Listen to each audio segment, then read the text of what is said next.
Box horror.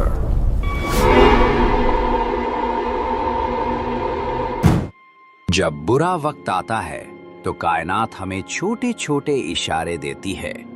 कभी काली बिल्ली का रास्ता काटना तो कभी कांच का टूट जाना। ये कहानी इन छोटे छोटे अपशगुनों की है जिन्हें नजरअंदाज करना एक परिवार को बहुत भारी पड़ा। ये कहानी एक नई नवेली दुल्हन की सच्ची कहानी से जुड़ी है।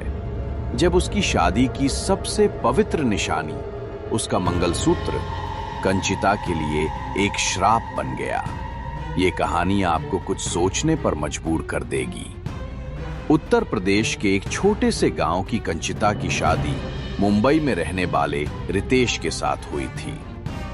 अभी 2 महीने ही हुए थे। उसकी आंखों में शादी के सुनहरे सपने हकीकत में बदल ही रहे थे कि तभी गांव से उसकी सास का फोन आया। हेलो जी माँ, कैसी है आप? बेटा, मैं कल मुंबई आ रही हूँ, कुछ जरूरी काम है। हाँ हाँ जी माँ, ठीक है ठीक है। कंचिता की सास ने सालों से बंद पड़ा एक पुराना बक्सा खोला। ये मंगलसूत्र क्या इसे कंचिता को देना चाहिए? नहीं नहीं, ये ठीक नहीं होगा। ये तो वो अंजलि, पर उस बात को तो 20 साल हो चुके हैं। ये हमारे खानदान की परंपरा है। कंचिता को इसे पहनना ही चाहिए। हाँ, यही सही है। विमला देवी ने अपनी बहू कंचिता को वो पुराना खानदानी मंगलसूत्र पहनने के लिए देने का मन बना लिया और उसे लेकर मुंबई के लिए निकल पड़ी। पर रास्ते में उसके साथ कुछ अजीब सी चीज हुई।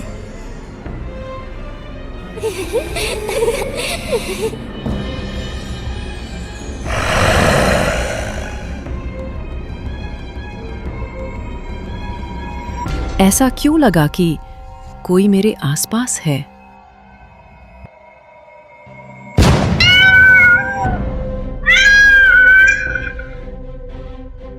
ये क्या? ओहो हो, ये काली बिल्ली रास्ता काट गई। लेकिन अभी रुकी तो ट्रेन छूट जाएगी।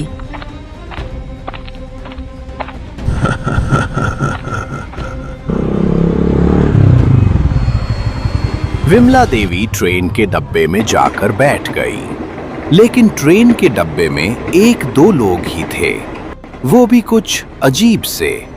तभी कहाँ जा रही है? जी, वो मेरे बेटे वहाँ मुंबई में रहते हैं, बस वही जा रही हूँ। इस डब्बे में क्या है? इसमें हमारी एक खानदानी चीज है जो मैं अपने बेटे की नई नवेली दुल्हन को देने जा रही हूँ। नहीं, अगर दुल्हन की सलामती चाहती है तो ये मंगलसूत्र उसको मत देना। पर आपको कैसे पता कि इसमें मंगलसूत्र है? मैं सब जानती हूँ। जैसा कहती हूँ वैसा कर, नहीं तो पछताएगी। उस बूढ़ी औरत की आंखों में एक रहस्य छुपा था। इतना कहकर वो ट्रेन के डब्बे से जैसे कहीं गायब हो गई। अरे वो कहाँ गई? अभी तो यहीं पर थी। पता नहीं कौन थी। उसे क्या मतलब? मैं अपनी बहू को कुछ भी दूं। हाँ, लेकिन उसको कैसे पता कि इसमें मंगलसूत्र है? विमला देवी ने उस बूढ़ी की बातों पर ज्यादा ध्यान नहीं दिया। ट्रेन अपनी मंजिल पर पहुंच चुकी थी।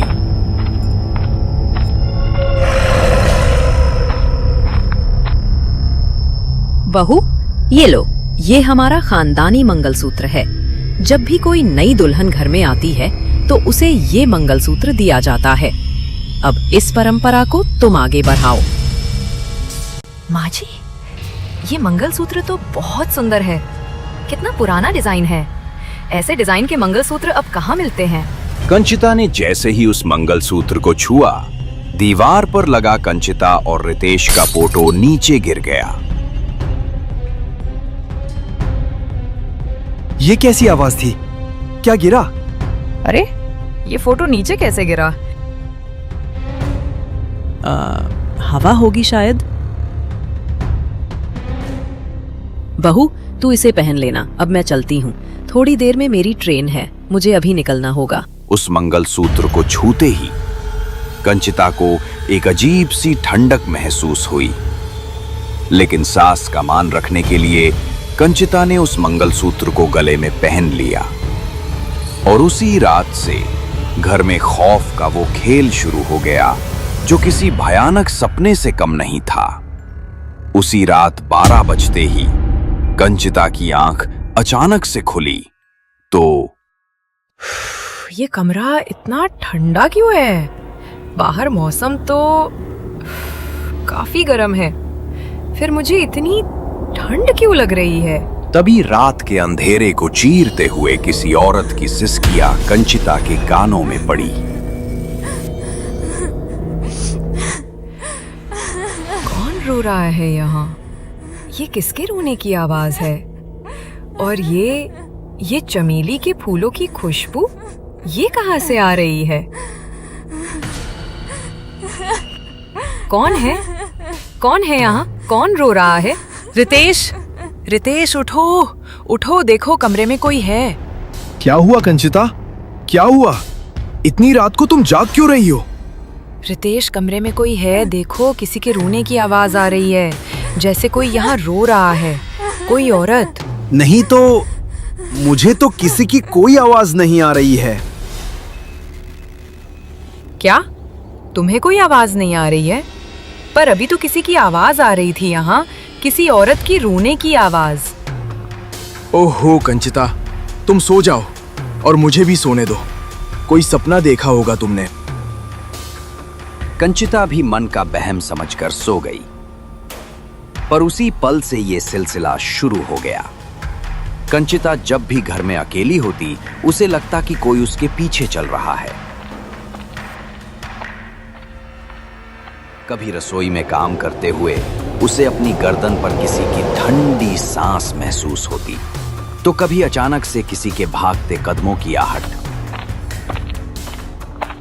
एक बार जब वो बालकनी में खड़ी हुई मौसम की पहली बारिश को देख रही थी, तो उसे ऐसा लगा कि जैसे उसे किसी ने हल्का सा धक्का दिया। वो उस दिन बालकनी से गिरते गिरते बची। ये अभी क्या हुआ? कौन है यहाँ? कौन है?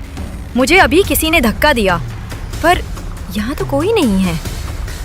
ये सब क्या हो रहा है मेरे साथ? ये सब तब और बढ़ गया जब गली के सारे कुत्ते एक साथ मिलकर उसकी खिड़की की तरफ देखकर रोने लगे, जैसे वे घर के अंदर कुछ ऐसा देख रहे हो जो कंचिता को नजर नहीं आ रहा था। ये कुत्ते ऐसे क्यों भौंक रहे हैं? पता नहीं इन्हें हुआ क्या है। अगले दिन कंचिता जैसे ही काम करने के लिए रसोई में गई तो डर के मारे चीख उठी। रितेश, जल्दी आओ, ये देखो। क्या हुआ कंचिता, तुम चिल्लाई क्यों? ये दूध, रात ये दूध मैंने उबाल कर रखा था, तब ये बिल्कुल ठीक था, और ये देखो अभी बिल्कुल सड़ चुका है, कितना काला हो गया है। अरे तो हो सकता है कि ये दूध ही खराब हो। तुम इसे फेंक दो और ज्यादा मत सोचो, सब ठीक है।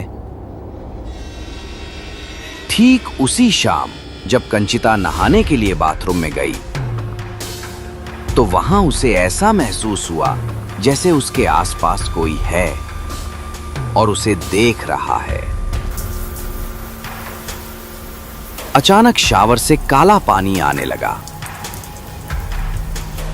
कंचिता उसको देखकर डर गई और जल्दी से टॉवल लपेटकर वहां से बाहर की तरफ भागने की कोशिश करने लगी। तभी उसको वहां एक काला साया दिखाई दिया। कंचिता डर के मारे जोर से चिल्लाई।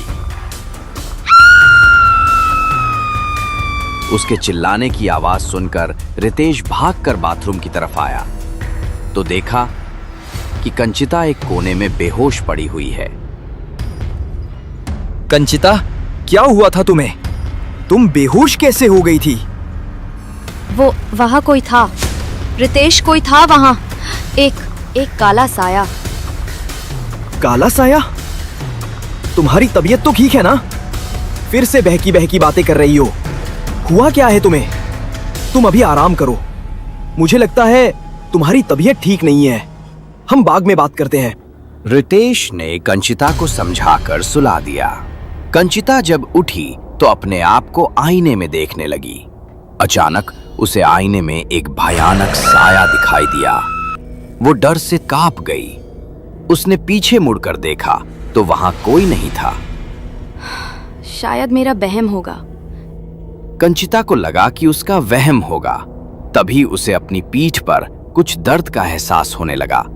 उसने जब घूम कर देखा तो उसकी पीठ पर नाखूनों के निशान बने हुए थे। ये क्या है? मेरी पीठ पर ये निशान कैसे हैं? रितेश, देखो ना, मेरी पीठ पर ये निशान कैसे बन गए? बहुत दर्द भी हो रहा है। पर यहाँ तो कुछ नहीं है, तुम खुद ही देख लो। कंचिता, क्या हो गया है तुम्हें? लेकिन ये बस एक शुरुआत थी। उसी रात कंचिता छत के पंखे से लटक रही थी। उसकी आंखें बाहर निकली हुई थी और वो मंगलसूत्र उसके गले में चमक रहा था। कंचिता चौंक कर नींद से जाग उठी। ये क्या था? इतना डरावना सपना? क्या हुआ कंचिता, इतनी डरी हुई क्यों हो? रितेश, मैंने एक भयानक सपना देखा। वो सपना बिल्कुल असली लग रहा था। नहीं, ये कोई सपना नहीं हो सकता, ये कुछ और है। जब से मैंने ये मंगलसूत्र पहना है, मेरे साथ बहुत अजीब चीजें हो रही हैं। मैं इसे निकाल दूंगी, मुझे नहीं पहनना इसे। हाँ, पर तुमने देखा क्या? रितेश, मैंने देखा कि मैं छत में पंखे से लटक रही हूँ और मेरी आंखें बाहर की तरफ निकली हैं। ये बहुत डरावना था रितेश। जरूर कोई बात है, ये कोई सपना नहीं हो सकता। कुछ तो है यहाँ पर, हमारे आसपास। मुझे लगता है तुम्हारे साथ जो कुछ भी हो रहा है उसमें जरूर कोई बात है। तुम डरो मत, सो जाओ। मैं कल माँ से इस बारे में बात करता हूँ। माँ, मुझे आपसे कुछ बात करनी है। हाँ बोल बेटा, क्या हुआ? सब ठीक है ना? कुछ ठीक नहीं है माँ। कंचिता को कुछ हो गया है। जब से उसने ये मंगलसूत्र पहना है, अजीब अजीब सी हरकतें कर रही है। वो कह रही है कि कोई उसके आसपास है। क्या? हे भगवान! रितेश, तू जल्दी से कंचिता को लेकर गांव आ जा। जल्दी कर, देर की तो पता नहीं क्या होगा। पर माँ, बात क्या है? तू सवाल मत कर। सबसे पहले उस मंगलसूत्र को उसके गले से निकाल दे और अभी के अभी गांव आ जा। रितेश ने मंगलसूत्र को कंचिता के गले से निकालने की बहुत कोशिश की, पर वो उसे निकाल नहीं पा रहा था। ये नहीं निकलेगा रितेश, मुझे पता है।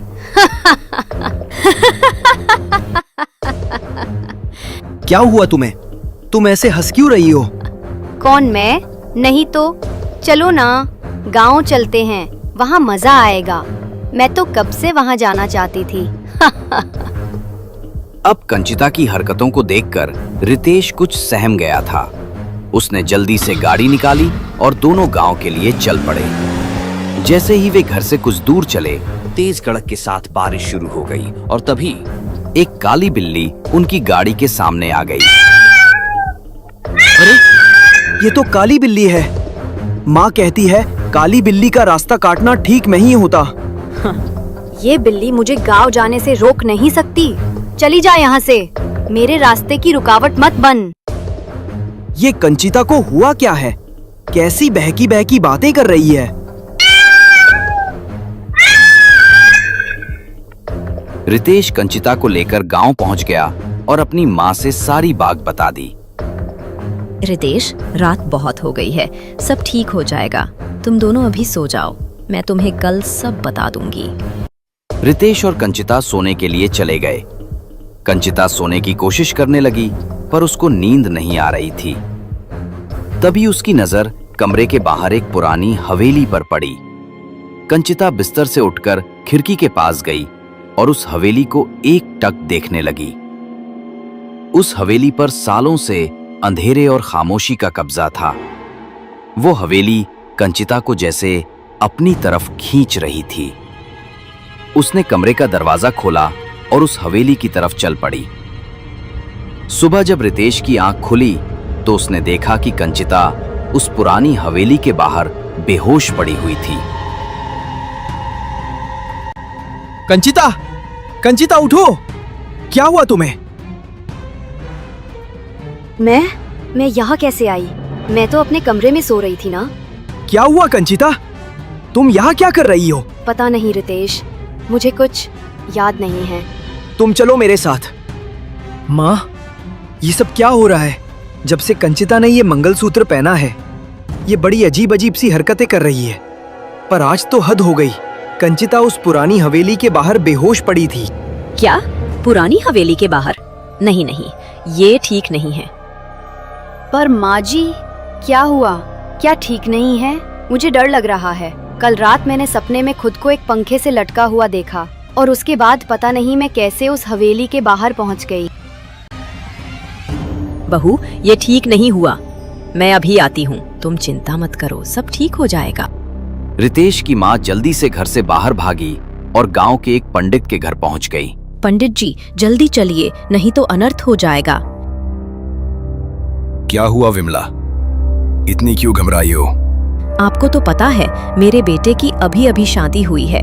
घर में नई दुल्हन है, लेकिन उसके साथ पिछले कुछ दिनों से कुछ अजीब घटनाएं हो रही है। और कल रात वो हमारी उस पुरानी हवेली के बाहर बेहोश पड़ी मिली। मुझे शक है कि कहीं वो वापस तो नहीं आ गई है। आप जल्दी चलिए, नहीं तो अनर्थ हो जाएगा। विमला देवी पंडित को साथ लेकर घर पहुंची, लेकिन जैसे ही पंडित जी घर के दरवाजे पर पहुंचे, चौखट पर ही उनके पैर ठिठक कर रुक गए। उनका चेहरा सफेद पड़ गया। नहीं, हम इस घर की दहलीज के अंदर कदम नहीं रख सकते। पर क्या हुआ पंडित जी? इस घर के ऊपर किसी आम भूत प्रेत का साया नहीं है। यहाँ एक बहुत ही उग्र और शैतानी शक्ति का वास है, जिसे किसी चीज ने बांध कर रखा है। अगर नई दुल्हन की जान बचानी है तो उस चीज को घर से अलग करना होगा। ये मेरे बस की बात नहीं है। पंडित जी तेजी से वहां से निकल गए। विमला देवी स्तब्ध खड़ी रह गई। जब वे घर के अंदर पहुंची तो सामने कंचिता खड़ी थी। उसकी आंखों में गुस्सा था और चेहरे पर नफरत के भाव। उसने तेजी से अपनी सास को धक्का मारकर दूर फेंक दिया। कंचिता, ये क्या हो गया तुम्हें? माँ को धक्का क्यों दिया? होश में आओ। मुझे यहाँ से कोई नहीं निकाल सकता।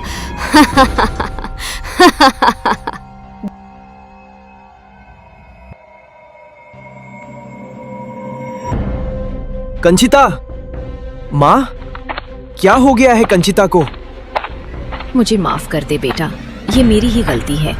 जब तक वो मंगलसूत्र उसके गले में है, वो उसका पीछा नहीं छोड़ेगी। कौन माँ? आप किसकी बात कर रही हो? अंजलि, वो तुम्हारे पापा के छोटे भाई की बीवी थी। मंगलसूत्र आखिरी बार उसी ने पहना था। उसी की आत्मा ने कंचिता पर कब्जा कर लिया है। मेरी ही गलती है। मुझे वो मंगलसूत्र उसे नहीं देना चाहिए था। पर माँ, इस मंगलसूत्र का आखिर क्या राज है? साफ साफ बताइए। हे भगवान, ये मैंने क्या कर दिया? मुझे लगा कि उसकी मौत को 20 साल हो गए हैं।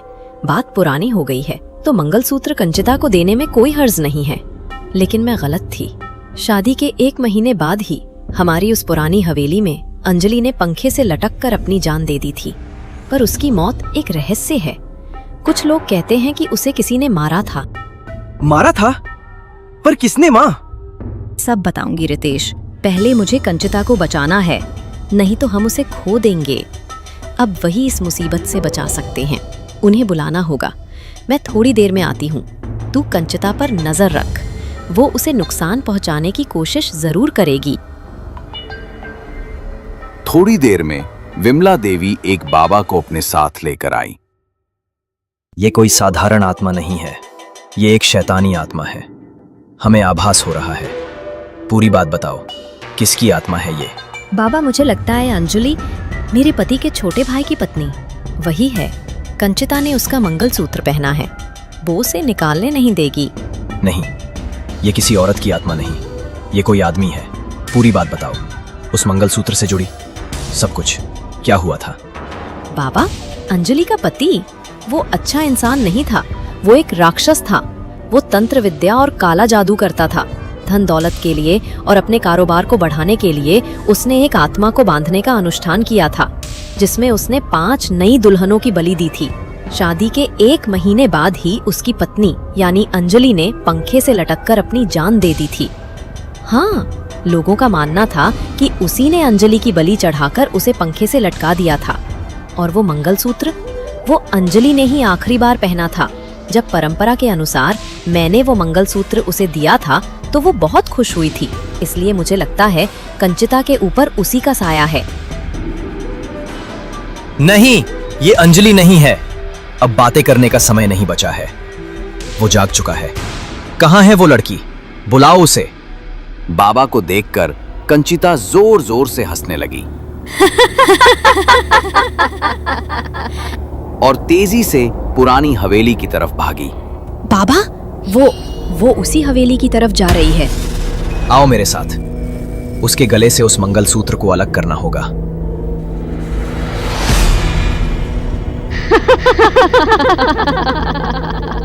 तांत्रिक बाबा ने जोर जोर से मंत्र पढ़ना शुरू किया। मंत्रों की आवाज कंचिता के कानों में पड़ते ही वो बेचैन हो गई और हवा में ऊपर उड़ने लगी। बोल, कौन है तू? छोड़ दे इसके शरीर को। तू मुझे नहीं रोक सकता पाखंडी। ये शरीर अब मेरा है।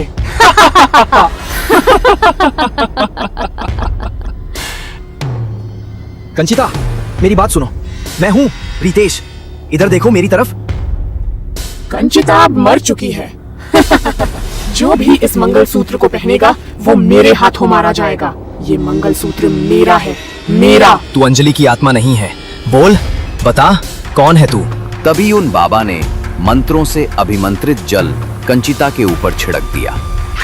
कंचिता दर्द से चिल्लाने लगी। रुक जा, मैं अंजलि नहीं, मैं उसका पति हूँ। मैंने ही अंजलि को मारा था। अनुष्ठान में एक गलती की वजह से मेरी आत्मा इस मंगलसूत्र में कैद हो गई। वो अंजलि, वो इसे मुझसे बचाने की कोशिश कर रही थी। बार बार इसके सामने आकर इसे मेरे बारे में बताना चाहती थी, पर इसने उसकी बात समझी ही नहीं। अब मैं इसे नहीं छोड़ूंगा, मार डालूंगा इसे। तू चाहता क्या है बता? इसका शरीर छोड़कर चला जा। बोल, तुझे क्या चाहिए? नहीं तो ये जल तुझे जलाकर भस्म कर देगा। मैं आजाद होना चाहता हूँ। मुक्ति, मुक्ति। उसकी बात सुनकर सबके होश उड़ गए। वो मंगलसूत्र किसी दुखी आत्मा का नहीं, बल्कि एक दुष्ट तांत्रिक की आत्मा का ठिकाना था। रितेश, यही सही समय है। इस वक्त वो आत्मा कमजोर है। उसके गले का वो मंगलसूत्र तोड़ दो, जल्दी। रितेश ने भागकर कंचिता के गले से मंगलसूत्र को तोड़ दिया।